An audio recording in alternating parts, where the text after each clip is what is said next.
What up? It's at St. Lauren 57, sober, celibate, and saved. So, let's see here. I'm trying to get part 4 out there. So, to start, I went to another meeting last night, and I was so grateful to be able to bring a couple of my sisters with me. And then I went to church this morning, which is great. And then obviously I just got done with the meeting I have not been to, but with people of the program that I've met before in other meetings. So part 4, essentially, to how St. Lauren 57, my YouTube channel, came to be. Well, let's see, I've talked about events that kind of led to my downfall. I led to the big heartbreak, which, kind of allowed for the story to evolve into, what heartbreak led me, and, being in that mental health condition in my apartment, and, cry for help, getting into St. John's program for Real Change, and a little bit about what that program consisted of. Well, let's see, it is March 15th of 2026 now, and so, let's see,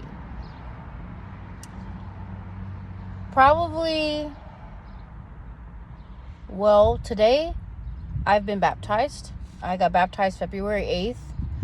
I became a member of a church the same day, Good Shepherd Church on Arden and Morris.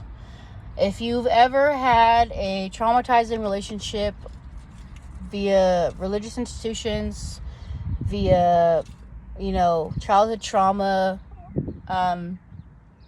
whatever your pains are, whatever keeps you from your higher power, I highly suggest for you to check out Good Shepherd Church. It's at 1615 Moores Avenue, Sacramento, California. It's in the Arden area. And I only recommend it not just because I'm a member, but because and I only became a member. You know what? Let me pause that. So, as I had said before, I used to live across the street from Good Shepherd Church, didn't know what it was. I also didn't have God at that time in my life. 2, as I've been in St. John's every Monday, Good Shepherd, there's 2 beautiful ladies who come from there, and they do a Bible study with us. Now, the reason why I kept going to that Bible study is because I heard something I liked. I was in a room with women who had love. I felt accepted, and I honestly, it felt right. And I have been searching. I have been creating and working and manifesting on the thought of God in my life probably since the age of 25 or so, is when I first started kind of trying to maybe open the blinds on that and get the window open, then open the door, And so it's not just because because there is another church service that comes. I've honestly never been to it because I just know I can rely on every Monday. And then, these beautiful ladies not only have offered to take me to church, but they also told me about Celebrate Recovery. So this might be a little bit all over the place. Please forgive me, but I'm sure, if this YouTube channel is doing anything for you, then you're catching on, right? And so Celebrate Recovery, I go to at Good Shepherd every Friday, right? It's basically a faith-based, version of NAAA, but it actually kind of has a way bigger spectrum. It's not just about addiction; it's about hurts, habits, and hang-ups. So it goes from addiction to pornography, people having professional codependency issues, people having Christian integrity, sexual integrity issues, people coveting people wanting to mind their tongue, people wanting to learn to love, people that they don't. There's so many different, anything that is hindering you in life, you can work steps on, especially if you love God, and if you if you have a relationship with Jesus Christ, and even if you don't, if you want to find it, come to Good Shepherds Celebrate Recovery, and you can download the app if there are other Celebrate Recoveries you want to go to.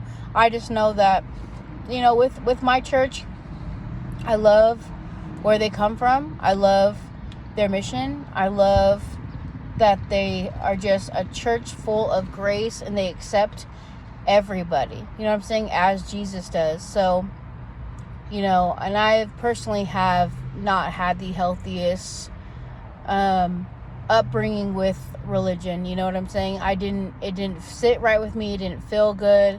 It didn't sound right. And I also had a lot of trauma. I was an angry child.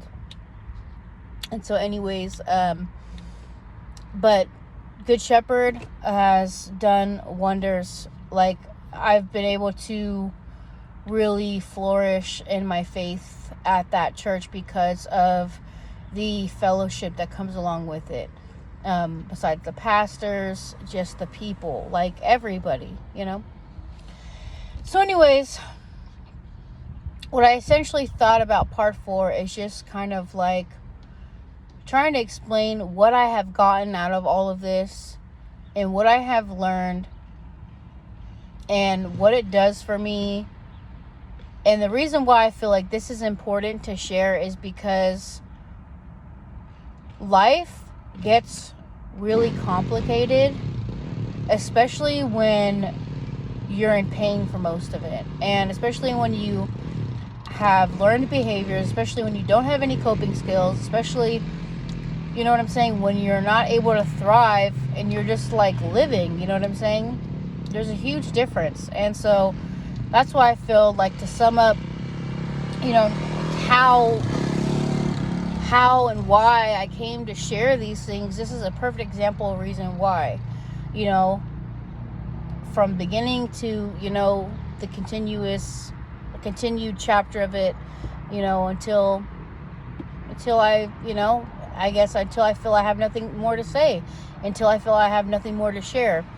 Will that ever happen? I don't see that. I do see an expansion of my YouTube channel. I see me moving on to other things, and this being just a stepping stone into my future. I most definitely feel that manifesting.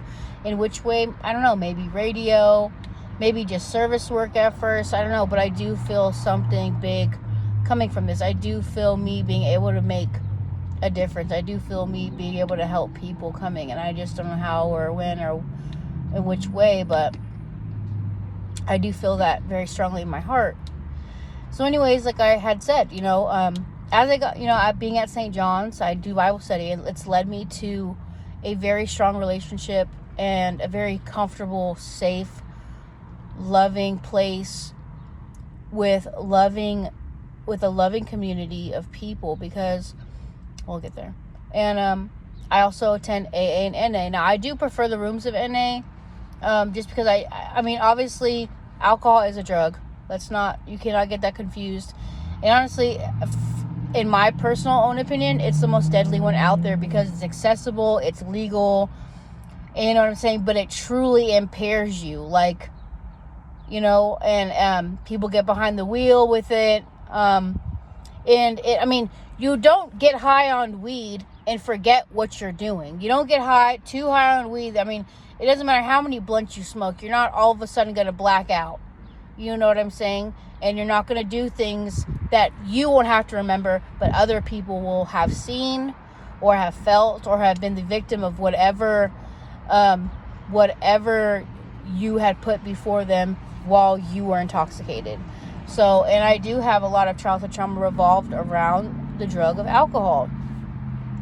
So, but when I am with a sister, when I am with a sister who, you know, maybe that's their thing, I don't mind going to an AA meeting. You know what I'm saying? It's just another fellowship of the program. Anyways, but I do love going to NA because my drug of choice is methamphetamine.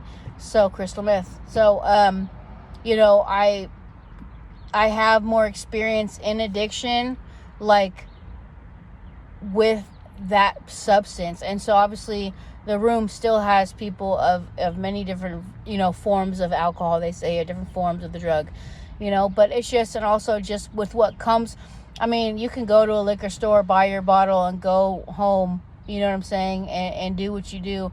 But it's different when you, when you find these connects and you're around maybe different gang members, or you're in different parts of town, and you know what I'm saying, and I mean, just you go into trap houses. You don't go to a trap house to buy alcohol, okay? Like, the things that come with doing illegal substances are, you know what I'm saying, it's just different. The environment is different, you know what I'm saying?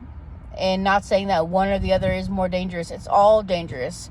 Any of us with the disease of addiction, having a substance in our bodies, and not being in our right minds, and being around people who are not in their right minds, it's all dangerous. It's all, you know what I'm saying, it's all detrimental to our health. And so so I found the rooms, and I, like, now that I'm blessed with transportation, I spend a lot of my time in these meetings. Make sure to turn this car off. And I spend a lot of my time in these meetings. And so I'll get to that. So I also go to a domestic violence program, batterment intervention, women empowerment, whatever you want to call it. That's court ordered, but I'm honestly super grateful for it, because I learn a lot. Like, I've learned a lot in those classes when I was at, being in St. John's. When I first got into St. John's and I had to do the core classes, because I still do at least 2 hours a week of substance use disorder classes at the program, right? Because I'm still there, obviously, and I'll probably be there for a while. As long as God can keep me there, and as long as my work is to be done, I will be there. And as long as keep working this program. But I've gotten a lot, besides the gift of being able to sit with myself and be in a healthy environment of encouraging and loving people who are of service and who want to make a difference, and who have information to help people heal, and so with the combination of God and the combination of the rooms of Narcotics Anonymous and Celebrate Recovery, and then along with this domestic violence program, I've learned a lot. For one, in my domestic violence program, at the end of the day, we can only control ourselves. Like, I had no control and no say over what happened to me as a child. I had no, I couldn't stop people from hurting me verbally, mentally, or emotionally, or physically, or even sexually. I could not prevent any of those things from happening. I did not have protection from any of those things happening, and it did hinder my life. I developed learned behaviors. I developed coping mechanisms that are unhealthy, and I built up resentment, and I also developed like negative core beliefs and an unhealthy self-image, right? But I do know today that I don't have to be a victim of these things, because obviously as I grew up and now, like, ignorance is bliss, right? But now, like, the blinders have been removed of my eyes, and there have parts of my heart and soul, my mind, that are being healed, and I'm allowed to develop a different perspective. So, I don't have to continue to allow others to abuse me, and I also don't have to continue myself, like my, self-inflicted pain, mental and emotional. And then, I'm allowed to have boundaries, and I'm allowed to separate myself from people who are unhealthy for me. But also, I am allowed, like, I have been given the tools, especially like that are revolved around cognitive behavioral therapy. So when there is a feeling there comes I believe it's like there's an emotion and there's a thought and there's a reaction. Well, now when I have a feeling, an emotion, and it brings on a thought, I'm allowed to slow that down and I'm allowed to respond. And I'm allowed to also wind the tape back and reflect on why something outside of me had any sort of control over an emotion I have.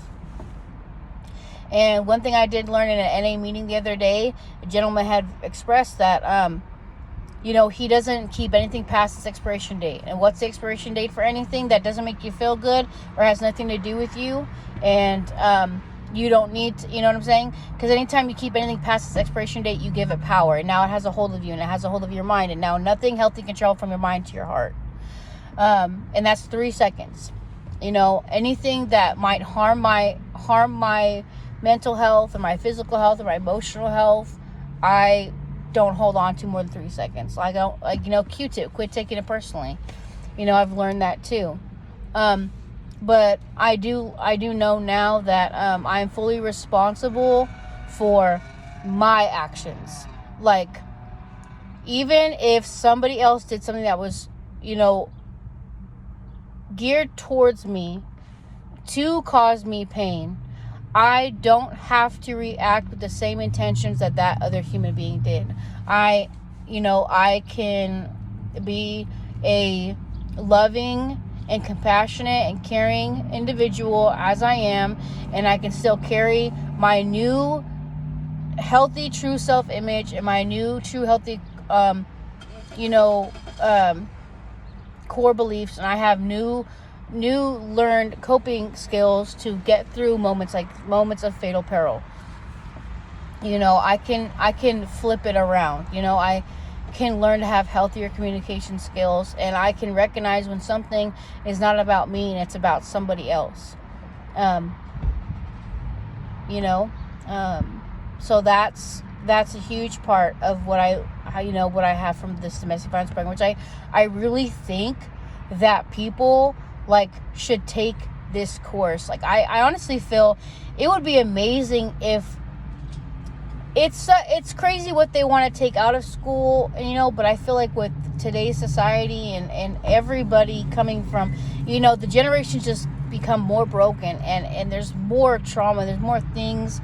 It would be great if there was something like this in the schools. Something, and even like a group therapy kind of thing, but and it's not about therapy too, just learning how to heal, learning about communication, learning about, healthy communication, and learning about the reason why we feel the way we feel, the reason why we react the way we do, and the reason why, some of these pains will follow us into our adulthood. And, being able to understand that when we are hurt, we tend to hurt other people, even if that's not the goal, that's not intended to hurt other people, but sometimes we do end up doing that. And I also learned that I don't have to continue the cycle of the generational cycle of abuse. I do not have to, I can stop, and I can be a better version of myself, and I can have the experience I had of my childhood, but I can be a different parent than my parents were to me, and I can take these tools into my motherhood of my kids, and and also into all my relationships, not just the ones with my kids, and I can be a healthier person. I can communicate healthier, and I can be a better friend, I can be a better mother, I can be a better partner, because there are most definitely things, even being in my last relationship, there are definitely things that had nothing to do with me, and I made a lot of things about me, and when I felt, what I'm saying, I took somebody else's pain, made it my own, made it about me, and there are ways that I could have been a better partner, and there are ways that I didn't have to take things personally, and I didn't have to bring my childhood trauma and the core negative beliefs and the unhealthy self-image that I grew up with, and I didn't have to bring that into my relationship. I didn't have to, you know what I'm saying? I didn't have to, impress upon my partner these things, because, there are probably so many things that they had gone through, that a lot of stuff, and it becoming a snowball had nothing to do with them. And also, like, being that, just having God, like, there's so many fears that have been lifted from me by having God in my life. Like, I used to fear death. Like, I used to fear natural disasters, because, like, it's probably one of the scariest things, because you can't control it. And you know what I'm saying? But also, like, I did fear death. Like, it would make me turn pale. It would put me in a cold sweat. Like, I had a serious fear of dying, because I was just like, oh my God, like, that's it. Like, where do I, you know what I'm saying? And, but, in this day and time, I understand, like, I need to live in the present, and I just need to enjoy the life that I do have, because at some point, Jesus will be resurrected, and the intention that God had for this world will be put into play, and, I will be able to live that great life that He intended for us in the beginning.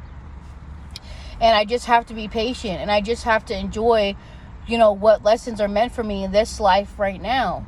And I'm just so grateful that I also have a mentor and a father who is nothing but loving and compassionate, and, comfortable and safe, and it gives me lots of grace. It doesn't punish me. I'm not being punished for the things that I did without the knowledge of knowing of why I was maybe hurting myself and others, because of the childhood trauma I grew up with. Like, I wasn't being punished because of somebody else's actions, and because the way somebody wanted to treat me as an innocent child. Like, I'm not being punished for not being at my best. I'm not being punished for using drugs. I'm not being punished for having sex out of wedlock. I'm not being punished for being raped. I'm not being punished for not being the best mom. I'm not being punished. I'm being loved through all of my flaws, and I'm being taught a better way of life, and I'm being supported and encouraged, and God has brought people into my life who love me unconditionally, who love me wholeheartedly, even though I am technically a stranger. Like, I'm allowed to be seen for the woman that I am today, and not for the mistakes I made yesterday. I'm able to, people look to me and say that I'm brave, or I'm smart, and I'm intelligent, and I have depth, and I have substance, and people want to get to know me, and people want to hang out with me, and kids love me, and kids want to hang out with me, and parents love me to be who I am, and have the rapport I do have with their children, and I'm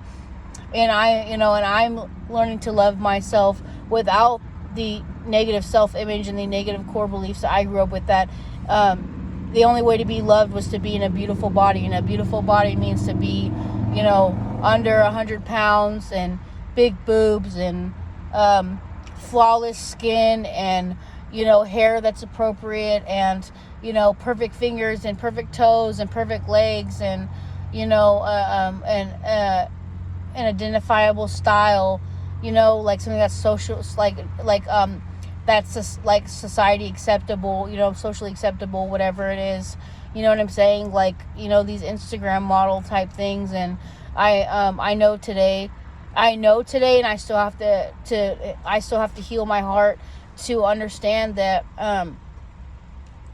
that's not true. I do not have to fit into a mold. I don't have to have a certain voice. I don't have to have certain hobbies. I don't have to have a certain appearance to be beautiful. I don't have to have a certain appearance to matter. You know what I'm saying? I know that today because of doing the healing on myself, because of getting healthier, because of having God, because of having the community, because of having fellowship. And also, like, with the rooms of NA, I learn more and more about my disease every day. Okay, sorry. I had to grab me a pizza because there's this bomb Halal West pizza place over here and I'm a fan of it, and because I'm preparing to go to another NA meeting. But anyways, being in the rooms of NA, I learned more about myself. I learned more about my addiction, and that's what I love about old timers is they have a lot of knowledge and they have a lot of experience, and I like to also hear about people who are in the generation of my parents and a healed version of themselves, like a recovering version of themselves.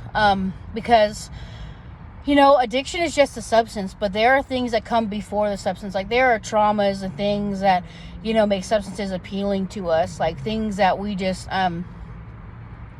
want to numb from life. And, what I learned about this allergy too, because people don't understand, because obviously, drugs are socially unacceptable, except for lots of people use drugs and lots of different, tax brackets and levels of society. You know what I'm saying? But there's a difference, because some people can use drugs on an occasion, and they don't use it to cope with life, and they don't use it and abuse it, and their life doesn't fall apart because of it, right? But what I learned, and what is becoming very clear to me, especially after today's meeting and after today's chair, and listening to some of the people in those circle in that room speak, is the disease of addiction can kill me, and either I'll die if I keep using, I'll end up in an institution if I keep using, an institution or jail. Right? So I'll either end up in jail, I'll end up in this institution, or I'll end up dying, because of my disease, because I can't just use, what I'm saying? I can't use, when I'm unhealthy, I just can't, you know what I'm saying? There are some things I just can't do, because when I'm, because it triggers something in me. Using my drug of choice triggers something in me. It allows me to no longer really see the things. How do I put this? It makes me think I'm feeling better. It makes me think that I can cope with life.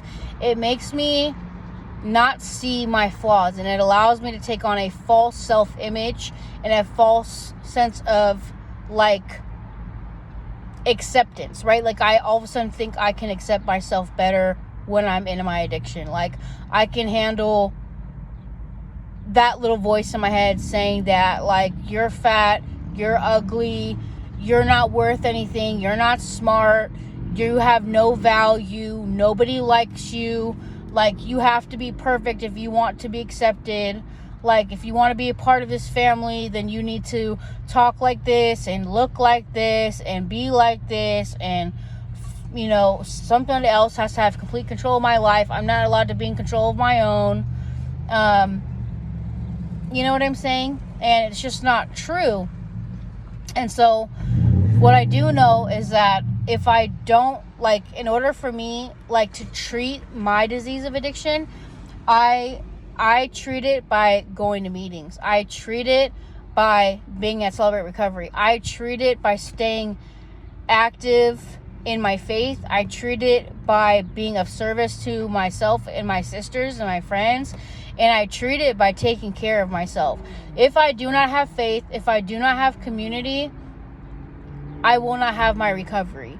Because what happens is, just like it happened before, because I've had many different times where I was clean, and I've had long stretches of, I've had 6 years of clean time before, and it just took life to start lifing, and me thinking that I could take something, get instant gratification, and life would all of a sudden be okay, and I would be able to live it a lot better, and I would be able to make things work.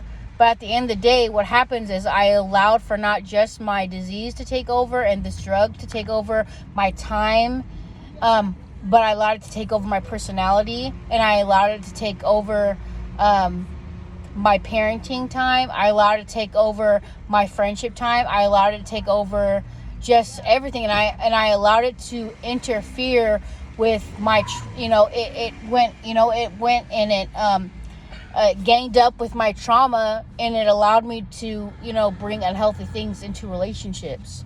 It allowed me to, that false sense of self-acceptance was no longer there.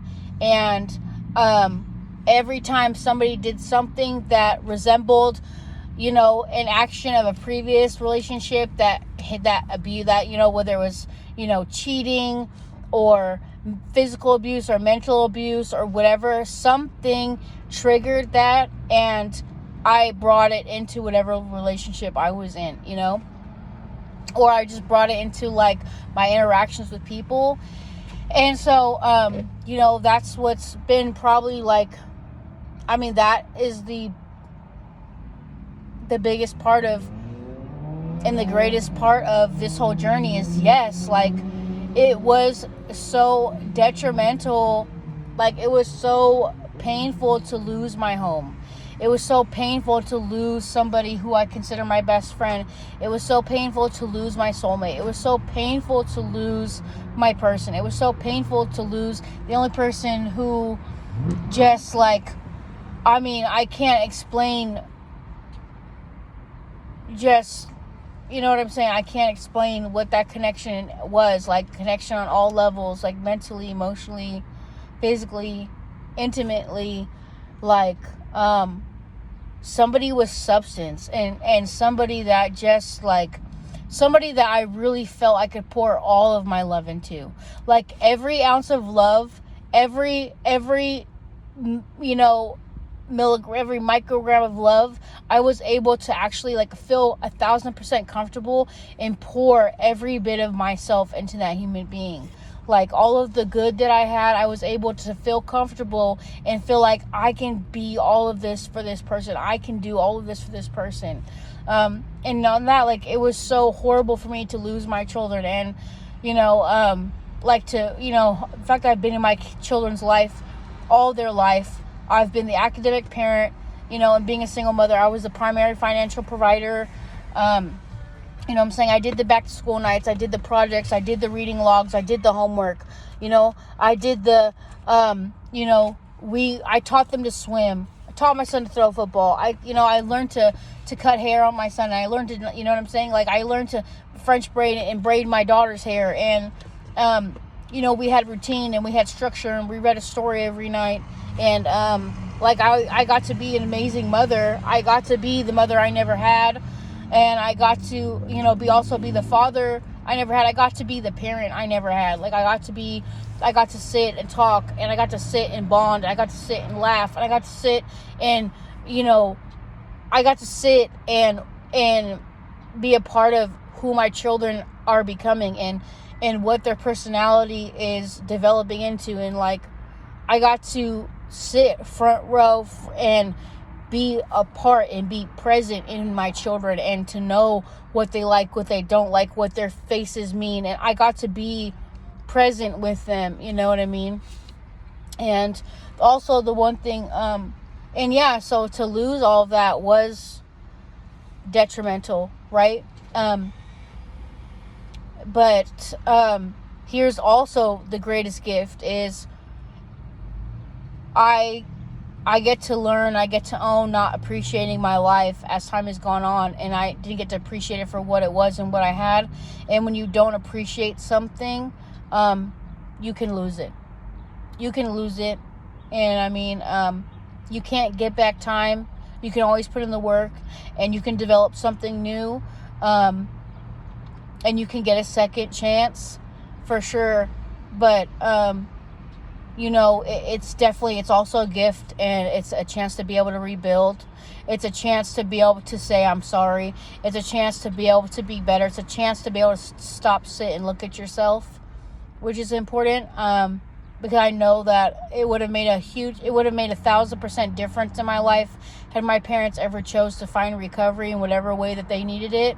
And if whatever trauma they had on their backs didn't get put into play in their rapport and relationship with me, that my life would have been so different. But I also wouldn't be who I am, and I wouldn't have the perspective I do. And maybe a moment like this would have been my downfall, because I wouldn't have been able to handle life. I wouldn't have been able to survive the things that come that we don't know are going to. And at the end of the day, nothing is promised. So, but I'm allowed to have perspective. I'm allowed to have recovery, and I'm allowed to be accountable in a very safe place and with real knowledge, not just because somebody wants to tell me, point at me, talk the talk, but not walk the walk, and tell me what I have to be and what I have to do. But I'm allowed to learn that for myself. I'm allowed to have, you know what I'm saying? And so, that is what this road is given to me. But, also what is, but yeah, that is the knowledge that is the knowledge and the love and the recovery and everything. That is everything I've been able to learn up until today. And that is things that I've been able to put in play in my current day-to-day life. And it's something that I am forever grateful for, because I'm going to be the best version of myself. I'm going to know how to really take care of myself. And in turn, that means I'm really going to be able to take care of my kids the way that I was when I was at my best before. But now I feel like I'm going to be able to be like, I'm going to be able to give them what I didn't have. You know what I'm saying? And I probably was already doing that in one way, but also I'm sure there are ways that, I was allowing the generational cycle to continue, and I was hurting them without the intention of wanting to hurt. And obviously there, just the way it is. When we hurt ourselves, we hurt others. And it's just the way it is. They are, when people are attached to us and life gets destructive for us, at the end of the day, it gets destructive for them, whether that's our intention or not. And so, I'm really grateful for the life I have today. I'm very, encouraged, and I'm very, supported, and I'm very positive about the future as well. I know God has a plan for me, and I'm just listening and learning, and I'm thriving these days, no matter what that looks like. I have nothing but, I've forgiven so many things and let that go and just pray. When something happens, I just pray for them, and I just, pray for them and change me, bless them and change me. And, because there's always something and not everybody has found this perspective. And I just pray that everybody can, because, man, this world would be a lot better place, and we could really stop the generational cycle of hurts. And we could really make a difference in this life, and we could really make a difference while we're all here until God's able to put us in the place that he really had meant for us. So at St. Lauren 57, be safe and be kind.